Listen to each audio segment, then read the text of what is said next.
사도 바울에 대해서 말씀을 살펴보고 있습니다. 초대교회에 이방인의 사도로 쓰임 받으면서 여러 지역에 교회를 세우고 또 그 교회를 돌아보면서 교회를 일으킨 위대한 사역자이죠. 그의 모습을 통해서 어떤 사람이 교회를 세우고 교회를 일으키는데 쓰임 받는지를 우리가 살펴보고 있습니다. 지난주에 우리는 사도 바울이 자족하기를 배움으로 인해서 하나님을 기뻐하는 자였다라는 것을 되새겼습니다. 하나님을 기뻐한 바울은 고난 중에도 복음을 전하겠다는 열정이 식어지지 않고 고난을 받을지라도 열정적으로 복음을 전파했다라는 것을 되새겼습니다. 즉 고난이 닥쳐와도 열정이 식지 않고 복음을 전하는, 그래서 교회를 세우고 교회를 일으키는 원동력은 다른 데 있는 것이 아니라 하나님을 기뻐하는 데 있다. 어떤 조건, 상황을 인해서 기뻐하는 것이 아니라 변함이 없으신 신실하신 하나님을 기뻐할 때 우리는 그 기쁨으로 인해서 그 기쁨이, 하나님을 기뻐하는 그 기쁨이 힘이 되어서 열정적으로 복음을 전하게 된다라는 것을 분명히 되새겼습니다. 그렇다면 바울은 복음이 전해지는 그 현장에서는 어떤 사람이었을까요?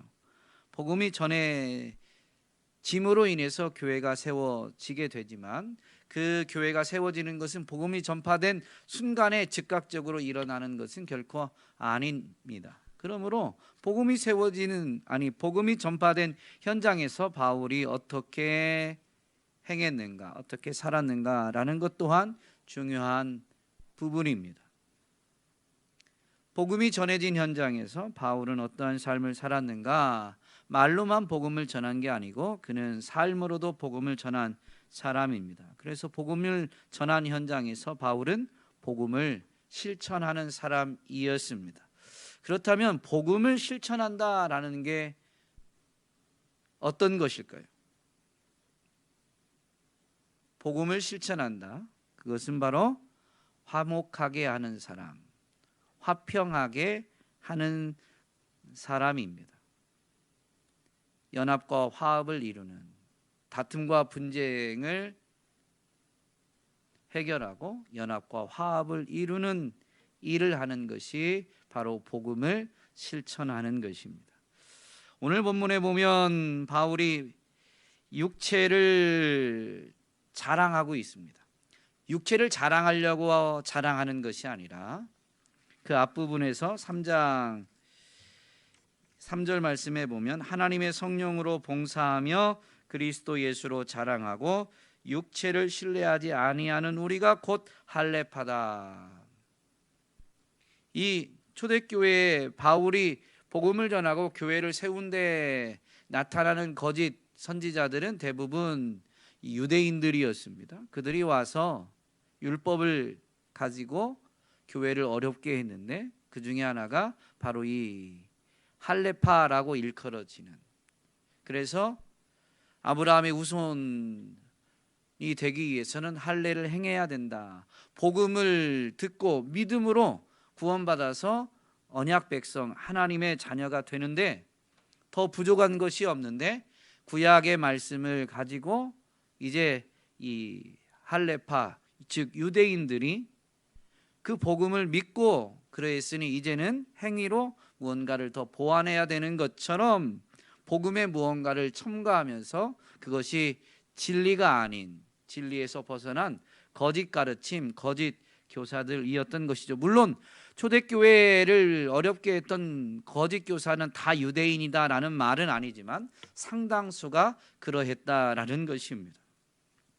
그래서 오늘 본문에서 거짓 가르침을 주는 그들을 삼가라라고 하면서 할례를 행하는, 몸의 육체의 할례를 행하는 그들이 할례를 행하는 사람들이 진정한 할례파가 아니라 이제 복음 진리의 근거에서 이렇게 하는 사람들이 진정한 할례파다. 할례는 육체에 행하는 것이 아니라 마음에 행하는 것이다라고 하면서 이렇게 설명해 준 것입니다.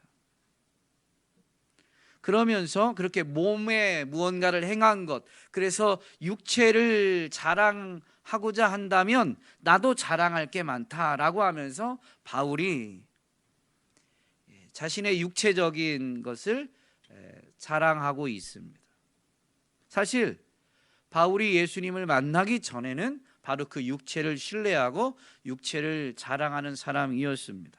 오늘 본문에서 바울이 자랑하는 것이 무엇입니까? 나도 육체를 신뢰할 만하며 만일 누구든지 다른 이가 육체를 신뢰할 것이 있는 줄로 생각하면 나는 더욱 그러하리니. 지금 예수님을 만나고 나서도 만약에 육체를 신뢰하고 자랑하고자 한다면 나도 빠지지 않는다. 아니, 내가 더욱 자랑할 게 많다, 이 말입니다. 그러니 예수님을 만나지 않았던 그 이전의 때에 바울은 얼마나 육체를 신뢰하고 육체를 자랑했겠습니까?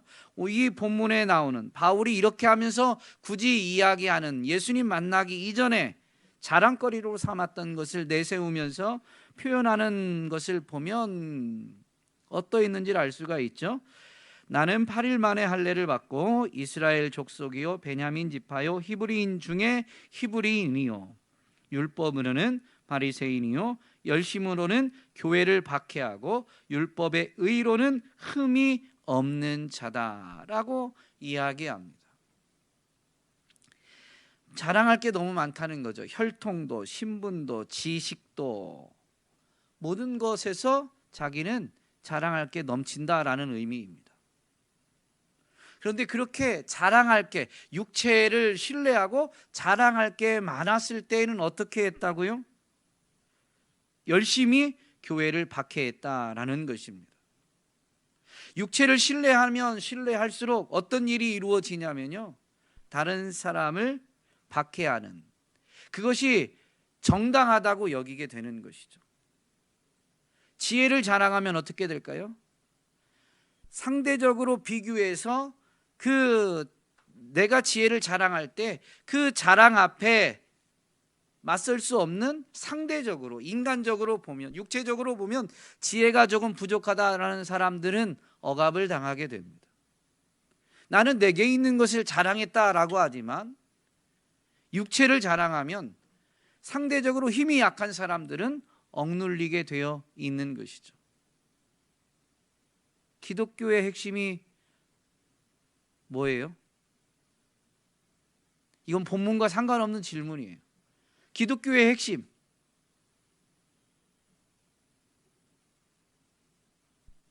네? 어렵죠? 예수 그리스도. 네, 맞습니다. 예수 그리스도로 끝나면 안 되죠. 제가 드리고 싶은 말은 믿음과 사랑입니다. 그 믿음의 대상이 예수 그리스도예요. 대답이 틀렸다는 게 아니라 제가 지금 드리고 싶은 말씀은 기독교의 핵심은 믿음과 사랑인데 그 믿음과 사랑은 혼자서 할 수 있는 게 아닙니다. 대상이 있어야 돼요. 반드시 대상이 있어야 됩니다. 대상이 있어야 되는데 믿음과 사랑, 그 대상은 어떤 대상이어야 될까요? 믿음의 대상은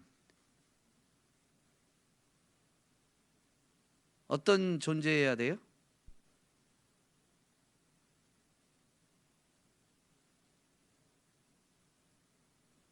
여러분 누구를 믿어요? 신앙이 참 좋으십니다. 하나님이 어떤 분이신데요? 네? 하나님은 우리보다 크신 분인데 우리가 하나님을 믿게 되는 때는 언제냐면요, 하나님이 우리를 자신과 동등하게 여겨줄 때 우리는 그분을 믿게 되는 거예요. 믿음은 혼자 되지는 게 아닌데 반드시 두 인격적 존재 사이에서 존재하는 게 믿음인데요, 동등하게, 물론 진짜로 지혜나 힘이나 이런 게 동등하다라는 게 아니에요. 현격하게 차이가 나지만 동등한 존재로 인정해 줄 때 믿음이 생기는 거예요. 힘의 차이가 현격할 때 그 힘의 차이가 현격한 것을 그대로 가지고 계급을 만들면 믿음이 생기지 않습니다. 뭐가 생길까요? 힘이 차이가 있다.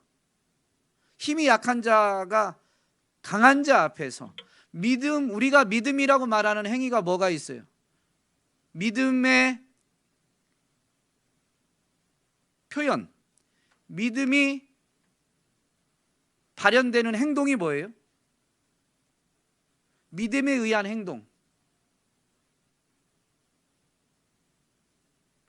하나님의 말씀을 믿으면 어떻게 해요? 어려운가요? 믿고 순종하면이라고 되어 있죠.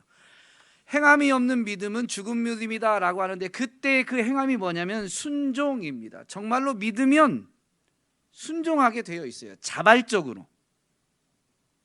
믿음은 하나님이 그렇게 했으니까 우리가 해야만 한다라고 하는 복종, 굴복이 아닙니다. 성경에서 말하는 이 복종하라라고 할 때 그 복종의 의미는 에베소서를 강의할 때 주일날 말씀드렸죠. 자발적으로 하는 거예요. 자발적으로.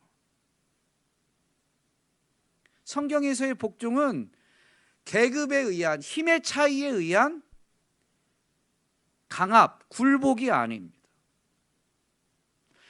여러분, 대등한 존재가 아니고 차등이 있다, 이렇게 현격한 차이가 있다라고 하면 믿음이 아니에요. 굴복만 있을 뿐입니다.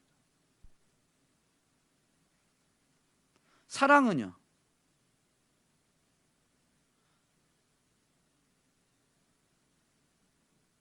하나님이 우리를 먼저 사랑했어요? 우리가 하나님을 먼저 사랑했어요? 하나님이 우리를 먼저 사랑하셨습니다. 그러면 하나님이 우리를 사랑하실 때 물론 하나님의 사랑에 뭐라고 해야 될까요? 표현되어진 것이 하나님과 우리의 현격한 차이를 가지고 한다면 사랑이라는 표현을 성경에서 쓰지 않아요. 창조주가 피조물에게, 분명히 계층이 있죠.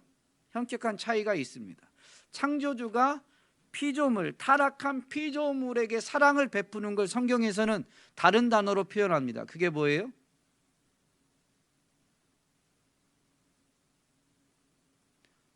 돈이 많은 사람이 돈 없는 사람을 사랑하는 걸 뭐라고 해요? 사랑한다고 표현해요?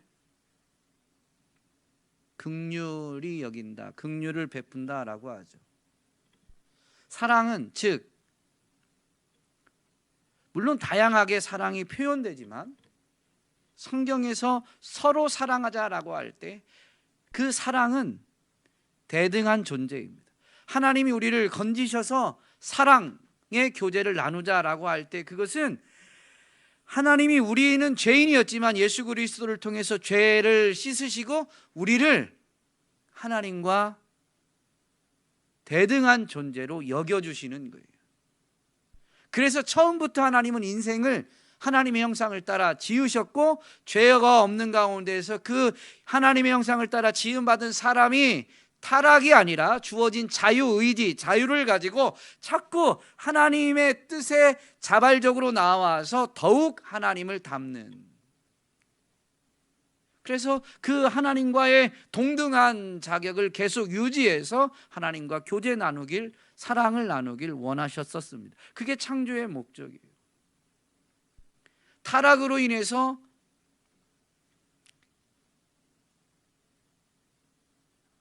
뭐라고 해야 될까요? 우리가 떨어짐으로 인해 하나님의 형상을 온전히 간직하지 못하고 더 하나님의 형상으로, 온전한 하나님의 형상으로 나아가지 못하고 타락함으로 인해서 그 타락에서 건지실 때 하나님의 긍휼이, 우리를 향한 사랑, 변함없는 사랑이 긍휼히 여김으로 나타나서 우리를 죄에서 건져 주시게 되었는데요, 건지신 다음에 하나님이 어떻게 하세요? 여전히 우리를 불쌍히 여기는 게 아니에요. 사랑의 교제를 나누자라고 하시는 거죠.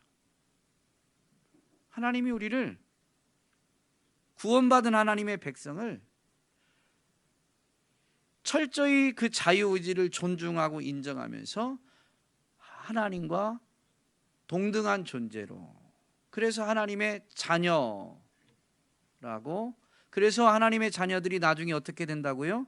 그리스도와 함께 왕과 같은 역할을, 다스리는 역할을 하게 됩니다. 그게 하나님이 우리를 동등하게, 대등하게 여겨주시는 거죠. 온 땅에 진정한 통치자는 하나님 한 분밖에 없어요.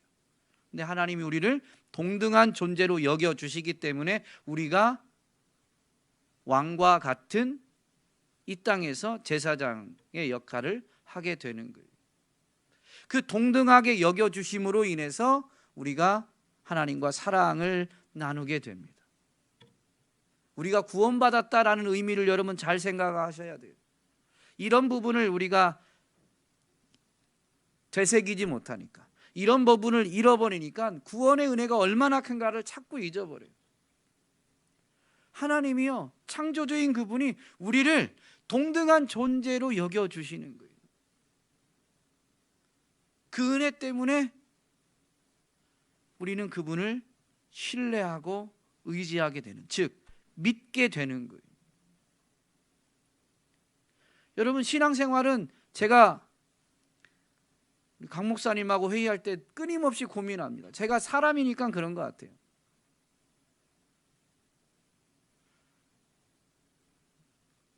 신앙은 자발적으로 하는 거다, 신앙생활은 자발적으로 하는 거다, 강단에서 제가 많이 하는 말 중에 하나입니다. 그런데 사람이다 보니까 제 눈에 보이는, 제가 보는 것으로 지금 온전히 믿음으로 나아가고 있다라고 제가 느끼지 못하면 막 제가 불안한 거죠, 혼자.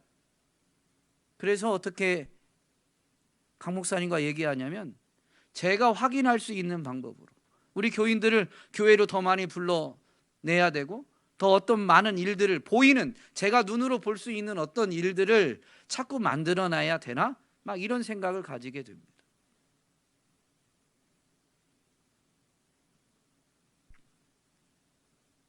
저는 사람이니까 막 그래요. 그런데 하나님은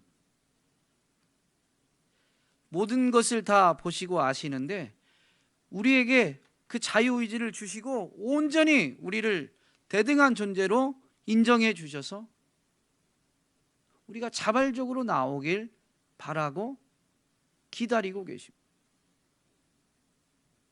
교회 안의 목사도 성도님들과 대등한 존재예요. 잘못 알고 있는 분들이 현대 교회, 제가 유튜브에서 우연찮게 뭐라고 해야 될까요? 이상한 교회가 나왔다고 하면서 방송에서 소개하는, 교회 안에 목회자도 없고 직분도 없고 그냥 지체, 형제라고 말하면서 교회다라고 하는 곳들이 있더라고요.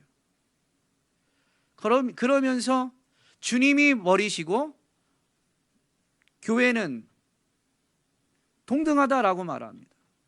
틀린 말은 아니죠. 잘못됐다라는 게 아니에요. 그 원리는 맞지만 그렇다고 해서 목사라는 직분이 필요 없다라고 여긴다라면 뭐라고 표현해야 될까요? 잘 모르겠습니다. 얼마나 하나님의 말씀을 가까이 할 수 있는지.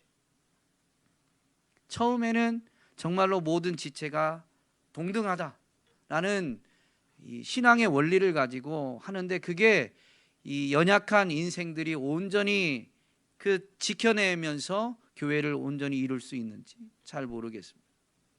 어쨌든 교회 안에 목사가 있든 뭐 우리 교회는 아직 없지만 장로님이나 권사님, 안수집사님과 같은 항존직 직분자가 있든 평신도가 있든 그건 계급이 아닙니다. 동등해요. 그런데 인간인 저는 자꾸 제가 약하니까 동등하다라고 하면서도 제가 확인되지 않으면 막 우리 성도님들의 믿음이 떨어진 건 아닌가 혼자 불안해하고, 왜냐하면 내일 새벽부터 이제 디도서가 시작되는데요. 바울이나 디도나 교회에 세워진 목회자들의 사역, 사명이 뭐냐면 그 교회를 이룬 성도들의 믿음이 온전하게 하는 데 있습니다. 그러니까 그게 제 사명이니까 막 불안해하면 마치 제가 그렇게 시켜도 되는 것이냐 제가 생각할 때가 있는 거죠. 그래서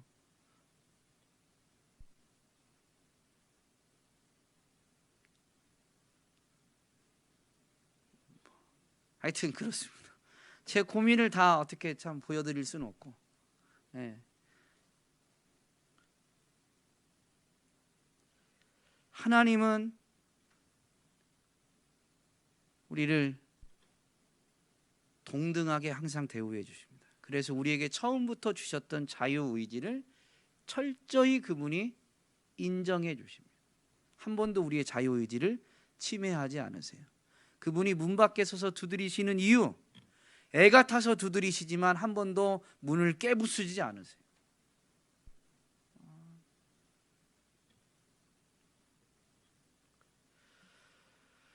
그러나 인간 사회는 자꾸 이 육체를 자랑하고, 그래서 육체가 가진 어떤 것을 자랑하게 되면 그것이 자랑처럼 보이지만 계층을 이루고 그 계층으로 인해서 폭력이 발생합니다. 의도하지 않은 폭력도 생겨나게 돼요. 바울은 예수님을 만나기 전에 그 자기의 자랑거리, 육체적인 자랑거리가 너무 대단했는데 그것에 그 자부심에 꽉 차 있을 때에는 누구보다도 열심히 교회를 박해하면서도, 심지어 스데반 집사 같은 경우는 이 돌로 쳐 죽이는 일을 정말로 주도적으로 참여하면서도 잘못됐다고 여기지 않았어요.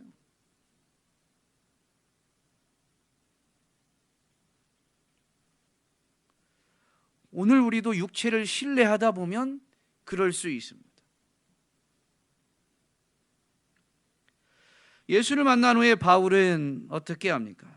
우리가 3절을 읽은 것처럼 예수로 자랑하고 육체를 신뢰하지 아니하는, 육체를 자랑하지 않는 사람들이 우리가 진정한 할례, 마음의 할례를 받은 진정한 하나님의 택한 백성이다라는 의미입니다. 이 바울은 어떻게 복음 전하는 현장에서 살아갔는가? 7절, 8절 가보면 먼저 자기가 육체를 자랑할 것들을 이렇게 말한 다음에 그러나라고 하면서 7절에 이렇게 말합니다. 이제 예수를 만난, 육체의 자랑거리가 이렇게 대단하고 육체를 자랑했을 때는 다른 사람을 박해하는데 열심을 내었던 사람이었지만, 그러나 예수를 만나고 나니 예수를 자랑하고 육체를 신뢰하지 않으니 어떻게 되느냐? 그러나 무엇이든지 내게 유익하던 것을 내가 그리스도를 위하여 다 해로 여길 뿐더러 또한 모든 것을 해로 여김은 내 주 그리스도 예수를 아는 지식이 가장 고상하기 때문이라. 내가 그를 위하여 모든 것을 잃어버리고 배설물로 여김은 그리스도를 얻고 그 안에서 발견되려 함이니. 사도 바울의 그 엄청난 육체적 자랑거리, 그것을 배설물로 여긴다는 거예요. 가끔 목회자들 중에 엉뚱한 목회자들이 있습니다. 제가 제 얼굴에 침 뱉는 것 같아서 그렇지만 여러분 얼굴에 침을 뱉을 수는 없으니까. 목회자 중에 엉뚱한 목회자들이 있는데, 야, 사도 바울 같은 사람도 봐라. 그 엄청난 공부를 하고 배설물로 여긴대잖아. 공부하고 배설물로 여길 바에야 나는 공부하지 않으리라. 뭐 이런 개똥 철학을 이야기하는 분들이 계시더라고요. 본문에서 바울이 배설물로 여긴다라는 것은 그가 그렇게 가브리엘 문화에서 공부했던 것이 무가치하고 무의미하다라는 의미가 아닙니다. 그리스도와 견주어서 무가치하다라는 의미입니다. 그래서 이렇게 고백하고 있는 거예요. 내가 그리스도를 위하여 해로 여긴다. 내가 그를 위하여 모든 것을 잃어버리고 배설물로 여김은 그리스도를 얻고 그 안에서 발견되려 함이다. 그리스도를 얻기 위해서 육체의 것, 육체의 자랑거리를 해로 여기고 배설물로 여긴다라는 의미입니다. 이걸 바꿔서 말하면 모든 육체의 자랑거리, 이 땅에 있는 모든 것보다 예수 그리스도가 더욱 귀하다라는 의미입니다. 우리 정말로 이렇게 살아가고 있는지, 이게 진짜 믿음이라면 믿음은 순종, 행함이 분명히 있게 되어 있는데 진짜 이게 우리의 믿음인지 봐야 돼요. 정말로 예수 그리스도를 얻기 위해서 모든 것을 해로 여기게 되느냐? 그리스도냐 세상 지식이냐, 그리스도냐 세상의 성공이냐, 그리스도냐 세상의 부냐라고 할 때 이것을 해로 여기는 이유는 이것을 양자택일인 경우이기 때문에 종종 이것이 무가치해서 무의미해서가 아니라 이게 더 귀해서 이걸 붙잡으려고 하다 보니까 이것은 해로운 것으로, 이걸 붙잡기 위해서 이것을 배설물로 여기게 되는 것이죠. 예수가 가장 귀하다, 그 어떤 것도 예수보다 귀한 것이 없다 라고 하면 여러분 예수를 붙들겠습니까? 정말로 그게 우리의 참된 지식이고 진정한 믿음이라면 예수를 붙들겠습니까? 세상의 지식을, 세상 학문을, 세상의 성공을, 세상의 부귀를 붙들겠습니까? 약해가지고 종종 그렇지 못할 때가 있을지라도 오늘 이 예배의 자리에서 비록 연약하지만 깨닫게 해주신, 그리고 말씀 앞에서 정말로 예수가 가장 귀하다라는 것을 인정하고 고백한다면 여러분 예수를 붙들 수밖에 없잖아요. 붙들지 않을 수가 없잖아요. 사도 바울은 어떤 사람이냐? 예수가 가장 귀하다, 그래서 모든 것을 배설물로 여기고 예수를 붙드는 사람, 예수를 붙잡은 사람이에요. 여러분 예수님을 붙든다라는 게 무슨 의미일까요? 이것은 여러 가지로 우리가 각자 고백할 수 있지만 바울의 고백들을 살펴보면서 예수를 붙드는 게 무엇인지 살펴보겠습니다. 고린도전서 2장 2절 말씀에 보면 바울이 이렇게 말하죠. 내가 너희 중에서 예수 그리스도와 그가 십자가에 못 박히신 것 외에는 아무것도 알지 아니하기로 작정하였다. 예수가 가장 귀해서 예수를 더 알고자 예수를 붙든다라고 하면 사실은 예수 그리스도를 붙드는 건 그 중에서도 가장 핵심인 십자가, 그가 십자가에 못 박히신 것, 그것을 알고자, 그것만을 알고자, 그것 외에는 어떤 것도 알지 아니하기로 작정한 것처럼 그것만을 알고자 하는 것입니다. 사실 예수를 붙든다라는 것을 조금 더 압축하면 십자가를 붙든다라는 의미이죠. 갈라디아서 6장에서도 바울은 이렇게 고백합니다. 그러나 내게는 우리 주 예수 그리스도의 십자가 외에 결코 자랑할 것이 없으니. 바울이 정말로 자랑할 게 없었어요. 오늘 본문에 보면 육체를 자랑하고자 한다면, 세상은 육체를 신뢰하고 육체를 자랑하니 세상 가운데 있는 바울이 부득불 자랑해야 될 경우도 있었을 거예요. 그런데도 불구하고 바울의 의지, 결단, 바울의 선택입니다. 하나님이 사도라면, 하나님이 믿는 자라면 그렇게 해야만 한다라고 말씀한 게 아니에요. 바울의 선택이고 바울의 결단이에요.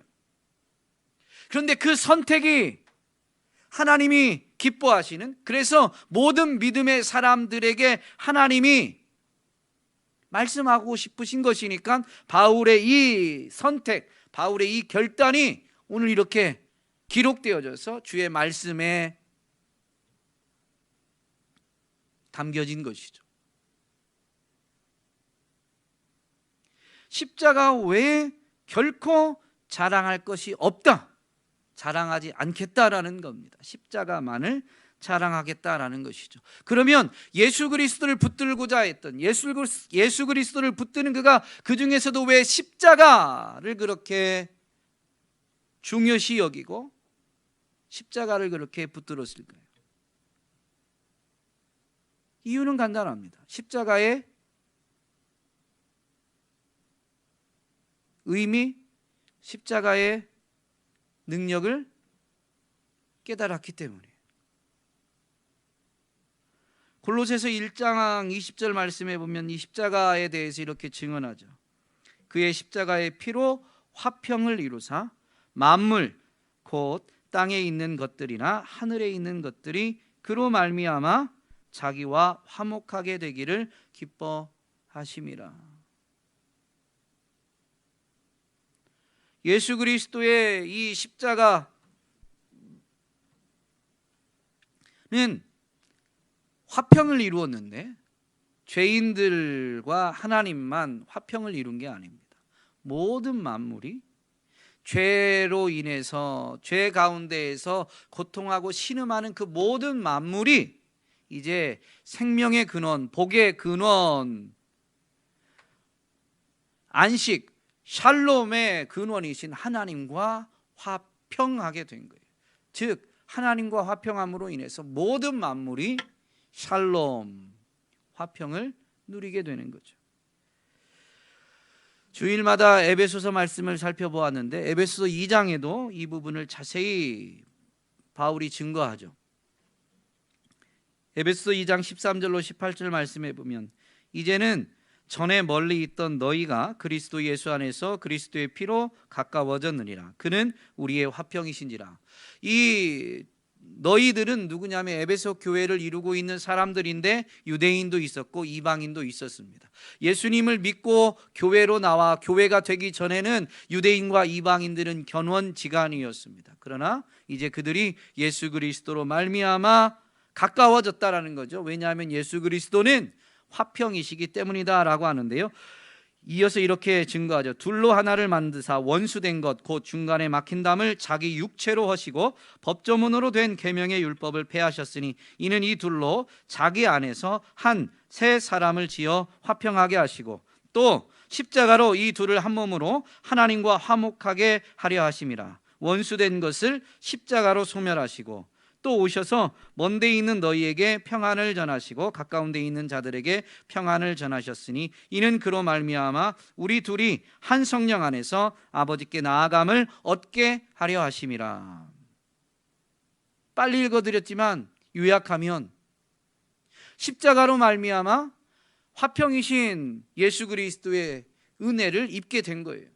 그래서 원수였던 자들과도 가까워졌습니다. 원수였던 사람들과만 가까워진 게 아니라 예수님이 그 십자가를 통해서 원수된 것, 하나님과 원수된 것, 죄의 담을 헐어 주셨기 때문에 하나님과도 화평하게 되었다라는 것이죠. 하나님과 화평하게 된 사람들은 어떻게 돼요? 하나님이 그리스도를 통해서 성령을 부어 주시는데 그래서 그 성령 안에서 성령으로 말미암아 이제 하나님 화평하게 된 하나님께 나아가게 되었다.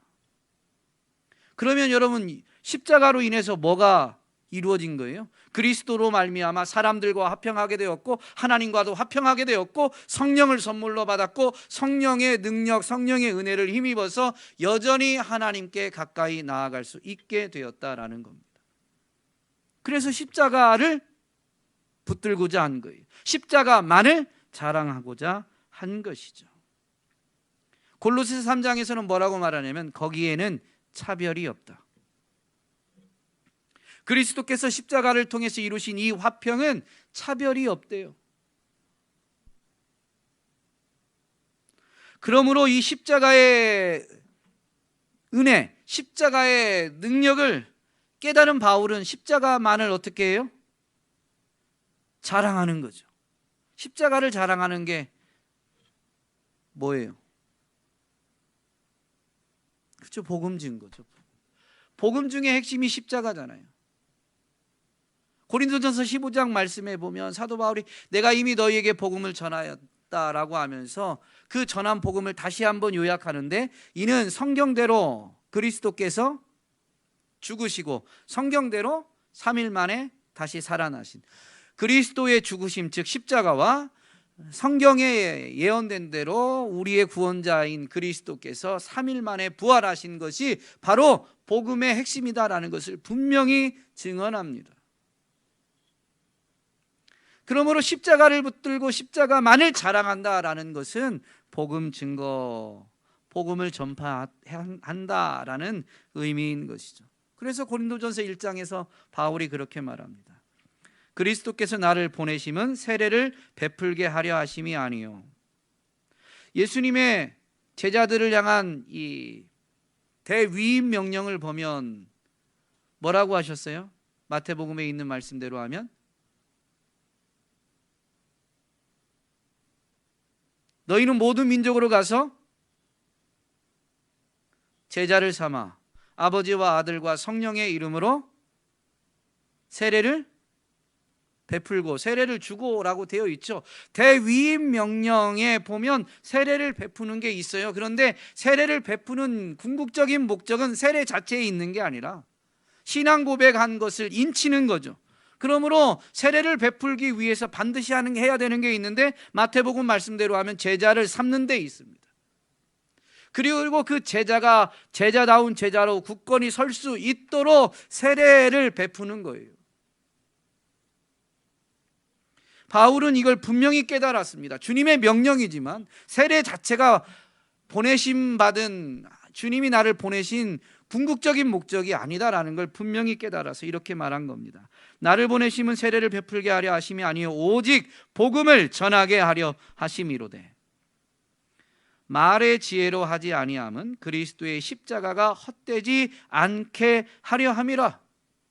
예수 믿으세요, 예수 믿으세요. 물론 우리의 말이 필요합니다. 증언이 필요합니다만은 말로만 하는 것은 참된 복음 증거가 아니다라는 거예요. 왜냐하면 그것은 십자가가 헛되게 하는 것입니다. 십자가의 도는 구원받은 자들에게 하나님의 능력입니다. 십자가의 능력이, 십자가의 은혜가 뭐였어요?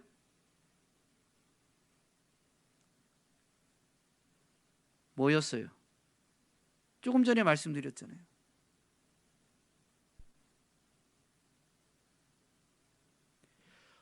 화목하는 거, 화평하는 거, 차별 없이. 우리는 차별할 때가 많아요. 아니다라고 말하지만 내가 좀 편안한 사람, 내가 볼 때 내 말을 잘 들어줄 것 같은 사람, 물론 그런 사람이 먼저 되긴 하겠지만 그렇다고 해서 복음을 전하는 데 있어서는 결코 차별이 없어야 되는 것이죠. 우리의 힘으로 하려고 하면, 그렇게 안 하려고 해도, 공평하게 하려고 해도 우리는 공평한 존재가 아닙니다. 감정이나 어떤 선입견들이 있어서 결코 공평할 수가 없어요. 오직 십자가의 능력만이 차별 없이 모든 사람을 사랑하고 모든 사람을 섬길 수 있게, 모든 사람에게 복음을 전할 수 있게 하는 것이죠. 그래서 이어서 바울이 이렇게 증거합니다. 십자가의 도가 멸망하는 자들에게는 미련한 것이요 구원을 받는 우리에게는 하나님의 능력이라. 십자가가 헛되지 않게 복음을 전하는 것은 말로만 전하는 게 아니라 바로 능력이 되는, 우리에게, 구원받은 우리에게 능력이 되는 그 십자가를 붙들고 복음을 전하는 거예요. 조금 전에 말씀드린 것처럼 십자가를 붙드는 것은 어느 사람이든 차별하지 않고 화목, 화평을 이루는 것입니다. 믿든 안 믿든.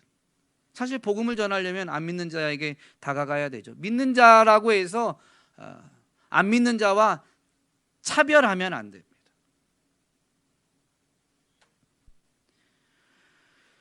바울은 이 십자가의 능력으로 삶을 살아내면서 복음을 전했죠. 그것은 그의 많은 서신에 나옵니다. 교회에서 매일 성경으로 말씀 묵상하는 범위가 오늘까지 로마서였는데 로마서 끝부분에 보면, 로마서만 그런 건 아니지만 어쨌든 로마서 끝부분에 보면 여러 사람들의 명단을 기록하면서 문안하라라고 합니다. 문안하라. 주 안에서 문안하라. 그 안에 있는 사람들은 다양한 신분, 다양한 혈통을 가진 사람들입니다. 정말로 차별 없이 주의 이름으로 주님 안에서 문안하는 일들을 하는 것이 교회가 해야 될 일임을, 즉 십자가를 붙든 사람들이 해야 될 일임을 분명히 알고 있기에 교회에게 권면한 것입니다. 에베소서 4장에서부터는 이 복음에 합당한 삶을 살라라고 권면하는데, 부르심에 합당한 삶을 살라. 4장 3절에 보면 평안에 매는 줄로 성령이 하나 되게 하신 것을 힘써 지키라라고 권면합니다. 뭐를 힘써 지키라고요? 성령이 하나 되게 하신 것을 힘써 지키라.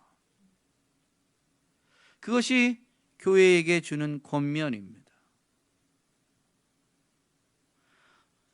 바울이 빌레몬에게도 편지를 보냈는데 개인에게, 물론 그 개인을 포함한 교회에게 보내는 거지만 어쨌든 두드러지게 개인에게 당부하는 내용이 많습니다. 이 빌레몬서는 어떤 내용입니까?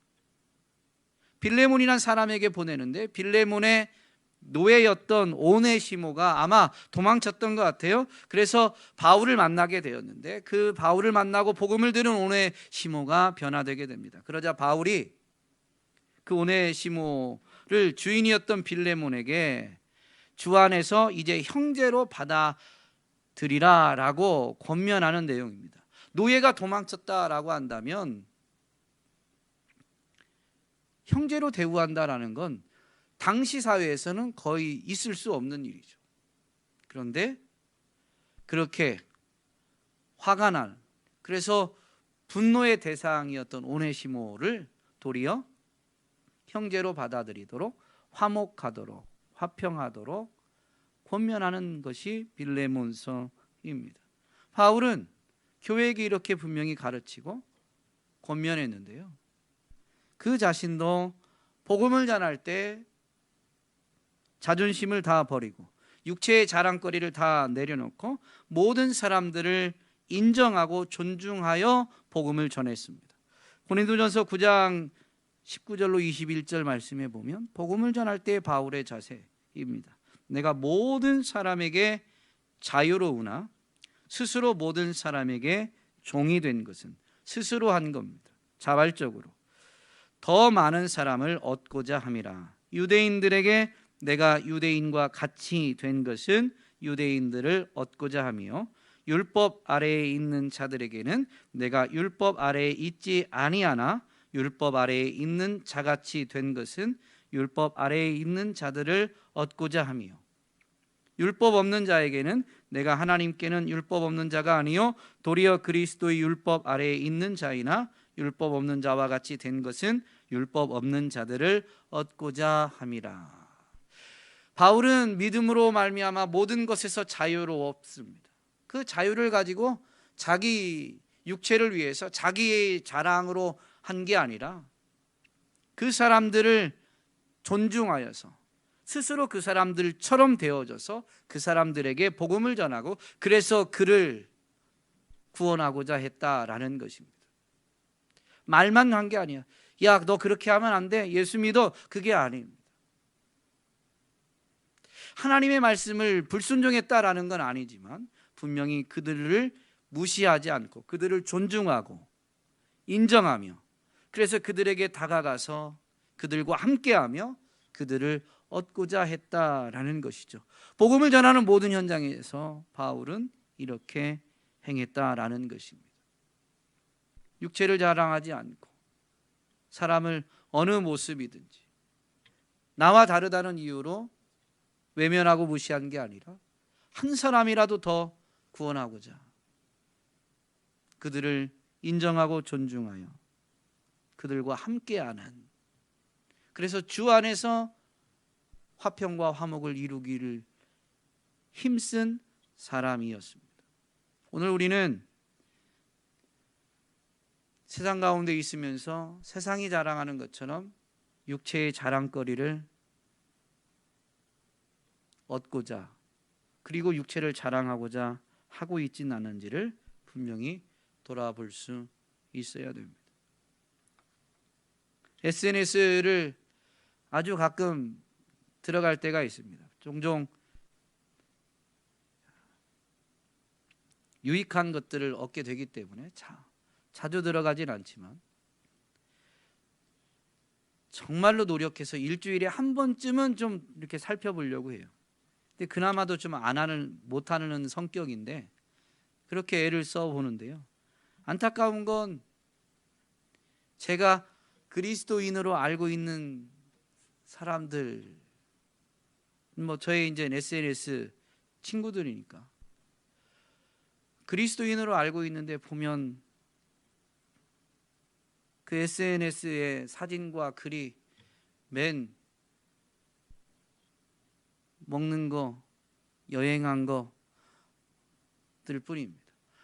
저는 여행은 해야 된다고 성경 공부할 때나 분명히 이야기하지만 사진과 글을 보면 알잖아요. 자랑하는 게 뭔지, 여행 자체인지, 여행을 통해서 하나님을 발견하고 하나님을 기뻐하는 것을, 그래서 하나님을 자랑하는지는 분명히 나오게 되죠. 세상 사람들이 육체의 즐거움을, 그리고 육체의 자랑거리를 자랑하는 것과 별반 차이가 없다라는 것입니다. 여행을 이야기할 수 있고 음식에 대해서 이야기할 수도 있습니다. 하나님이 금하신 것이 아니라면 그것을 좋아하는 사람에게 우리는 다가갈 때 그런 것을 말할 수 있지만 결코 그것이 우리의 자랑거리가 되어서는 안 되는 것이죠. 우리의 자랑은 오직 예수 그리스도뿐입니다. 그분의 십자가 뿐이죠. 그렇게 십자가의 능력을 깨닫고 십자가만을 붙드는 예수를 선택한, 예수를 의지하는 사람들에 의해서 교회는 세워지고 교회는 더 든든히 일어서게 됩니다. 오늘 저와 여러분이 진실로 십자가의 은혜와 능력을 깨닫고 십자가만을 붙드는, 그래서 예수만을 자랑하는 화평케 하는 사람들이 되시기를 주님의 이름으로 부탁드립니다.